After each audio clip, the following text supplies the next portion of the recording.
অঞ্জনা রান্নাঘরে ওয়েলকাম। আজকে করবো পাঁচ শাকের ঝোল, তোমাদের সঙ্গে শেয়ার করবো। চলো, যদি ভালো লাগে লাইক করো, সাবস্ক্রাইব করো, ভালো করো, ফলো করো। শরীরের পক্ষে খুবই ভালো জিনিস, শরীরকে ঠান্ডা রাখতে সাহায্য করে। চলো তোমাদের সঙ্গে শেয়ার করি। কড়াটা বসিয়ে দিয়েছি, দিয়ে দেবো তেল, দেবো এটার মধ্যে দেবো কটা কালো জিরা, ভেজে রাখা আগের থেকে দুটো শুকনো লঙ্কা, দিয়ে দেবো পাঁচ শাক, ভালো করে বেছে আমি ধুয়ে রেখেছিলাম।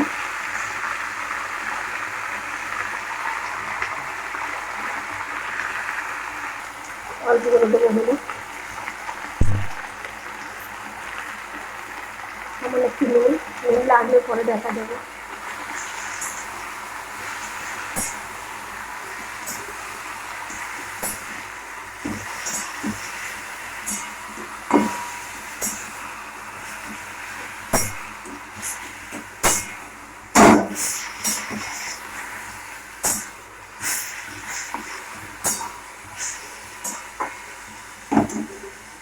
দিয়ে দেবো এক বাটির মতন জল।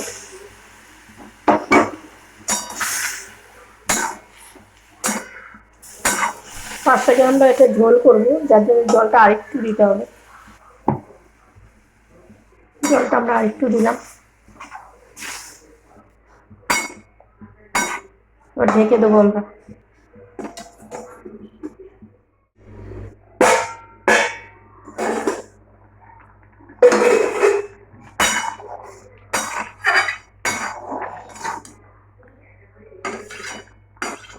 হয়ে গেছে আমাদের, নামিয়ে নেবো।